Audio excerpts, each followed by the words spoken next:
الحمد لله وكفى وسلام على عباده الذين اصطفى أما بعد فأعوذ بالله من الشيطان الرجيم بسم الله الرحمن الرحيم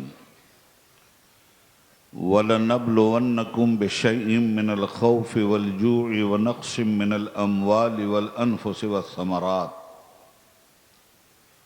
وَبَشِّرِ الصَّابِرِينَ الَّذِينَ إِذَا أَصَابَتْهُم مُّصِيبَةٌ قَالُوا إِنَّا لِلَّهِ وَإِنَّا إِلَيْهِ راجعون أُولَئِكَ عَلَيْهِمْ صَلَوَاتٌ مِّن رَّبِّهِمْ وَرَحْمَةٌ وَأُولَئِكَ هُمُ الْمُهْتَدُونَ آمنت باللہ صدق اللہ العلی العظیم۔ درود پاک پڑھ لیجئے۔ اللہم صلی علی سیدنا و مولانا محمد معدن الجود والکرم وآلہ وصحبہ وبارک وسلم۔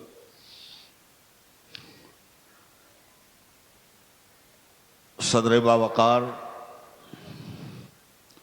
حضرت عزیز ملت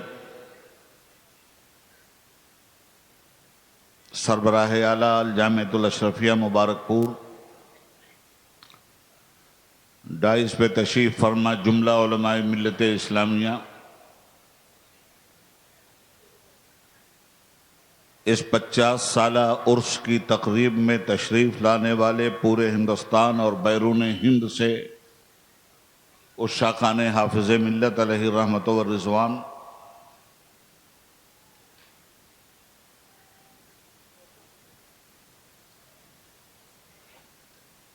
کل سے لے کر آج تک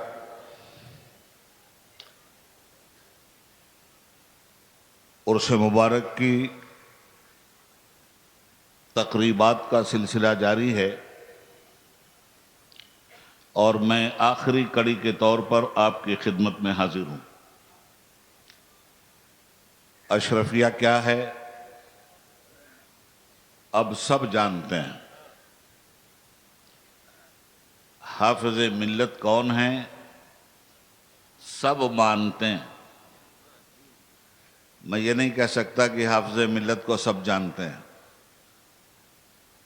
حافظ ملت کو جاننے کے لیے بڑے علم کی ضرورت ہے، تقویٰ کی ضرورت ہے، طہارت کی ضرورت ہے، مذہب کی ضرورت ہے، سیاست کی ضرورت ہے، لطافت کی ضرورت ہے، تہذیب کی ضرورت ہے۔ آسان نہیں حافظ ملت کو پہچاننا، ہاں ماننا ضروری ہے۔ مت سہل ہمیں جانو پھرتا ہے فلک برسوں، تب خاک کے پردے سے انسان نکلتا ہے۔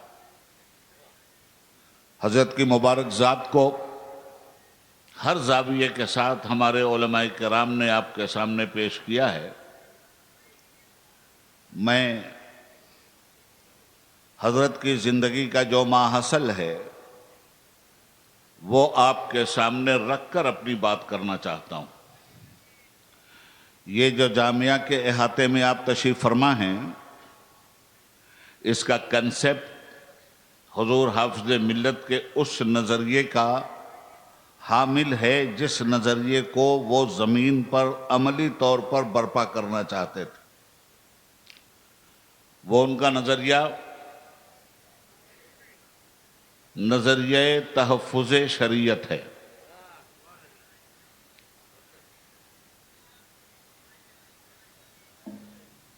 حفظ کا کورس ہو یا تجوید کا کورس ہو، درس عالیہ کا کورس ہو یا درس نظامیہ کا کورس ہو،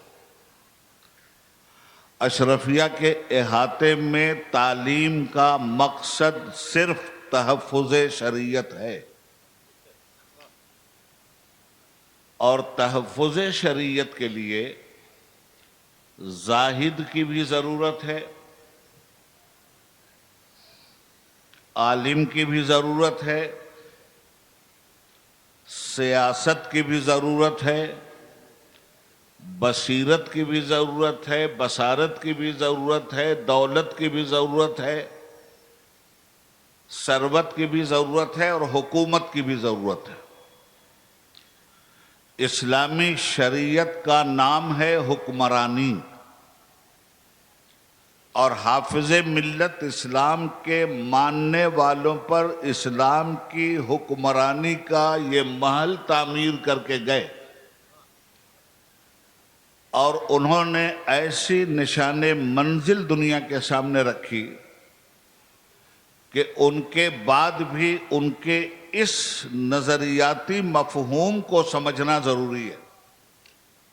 اصلاح عمل، اصلاح معاشرہ، اصلاح عقائد، اصلاح اخلاق، تربیت، تنظیم، تحریک اور اس کی تعبیر، یہ حضور حافظ ملت کے مشن کا خلاصہ ہے۔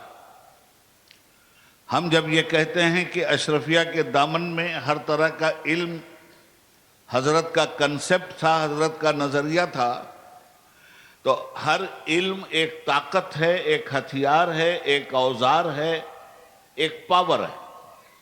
اس پاور کا استعمال کس کے لیے؟ اس پاور کا استعمال ہونا ہے تحفظ شریعت کے لیے۔ اب تحفظ شریعت میں اعمال کا بھی تحفظ، عقیدے کا بھی تحفظ، اخلاق کا بھی تحفظ، انکسار کا بھی تحفظ، اعتماد کا بھی تحفظ، اوقاف کا بھی تحفظ، قبرستان کا بھی تحفظ، مسلم پرسنل لا کا ٹوٹل تحفظ، یہ ہے تحفظ شریعت کا وہ کنسپٹ جو حافظ ملت نے دیا۔ الحاد و بے دینی کے مقابلے میں اشرفیہ کی فوج کو سامنے آنا ہوگا، حکومت کے باطل نظریات سے ٹکرانے کے لیے اشرفیہ کی فوج کو سامنے آنا ہوگا۔ داخلی اعتبار سے بھی اور خارجی اعتبار سے بھی تحفظ شریعت کا نظریہ نہایت ہی ضروری ہے، اور ہر دور میں داخلی اعتبار سے بھی تحفظ شریعت کے کارنامے علماء نے انجام دیے ہیں، اور داخلی تحفظ شریعت کے کارنامے بھی علماء نے انجام دیے ہیں۔ خارجی اعتبار سے اسلامی شریعت کی شبیہ کو مٹانے کے لیے فتنے کیسے برپا ہوتے ہیں؟ اسلامی شریعت کی شناخت مسجد سے ہے، اسلامی شریعت کی شناخت مدرسوں سے ہے، اسلامی شریعت کی شناخت اوقاف کی جائیداد سے ہے، اسلامی شریعت کی شناخت مسلمانوں کی تہذیب سے ہے، ان کے آثار سے ہے، مسلمانوں کی ذہن سازی سے ہے۔ اب آج دیکھیں آپ، داخلی طور پر اگر اسلامی شریعت کی شبیہ بگڑ رہی ہو تو علماء کا کیا کردار ہونا چاہیے، اور خارجی طور پر اگر اسلامی شریعت کو چیلنج دیا جا رہا ہو تب علماء کا کیا کردار ہونا چاہیے۔ آج خارجی طور پہ بھی اسلام خطروں کی زد میں ہے، داخلی طور پہ بھی شریعت کا چہرہ بری طرح سے مسخ کیا جا رہا ہے۔ میں ان دو پوائنٹ پر، حافظ ملت یہی دو کام چاہتے تھے، خارجی طور پہ بھی ہم ایک ایسی فوج تیار کر دیں کہ باہر کی کوئی بھی طاقت اگر اسلامی فکر و نظر کے اوپر غالب ہونا چاہے تو ہم اس کو قرآن کریم کی آیت سنا دیں، هو الذی ارسل رسولہ بالہدی ودین الحق لیظہرہ علی الدین کلہ ولو کرہ المشرکون۔ وہی اللہ ہے جس نے اپنے رسول کو دین حق کے ساتھ اس دنیا میں بھیجا تاکہ وہ اسلام کو سارے ادیان پر غالب کر دے۔ آج ہم اپنے ملک میں اسلام کی خدمت کیسے کر سکتے ہیں؟ آج ہمارے ملک میں اسلام کے سپاہیوں کا نام کیا ہے؟ اسلام کو قبول کرنے والے لوگوں ہی کا نام مسلمان ہے، اور اس مسلمان کی ذمہ داری داخلی اعتبار سے بھی شریعت کی حفاظت ہے اور خارجی اعتبار سے بھی شریعت کی حفاظت ہے۔ داخلی اعتبار سے جہاں جہاں شریعت مجروح ہو رہی ہے مسلمانوں کے ہاتھوں سے، وہاں مسلمانوں کے لیے اصلاح معاشرہ ناگزیر ہے، اور خارجی اعتبار سے حکومت اگر بے ایمانی کر رہی ہے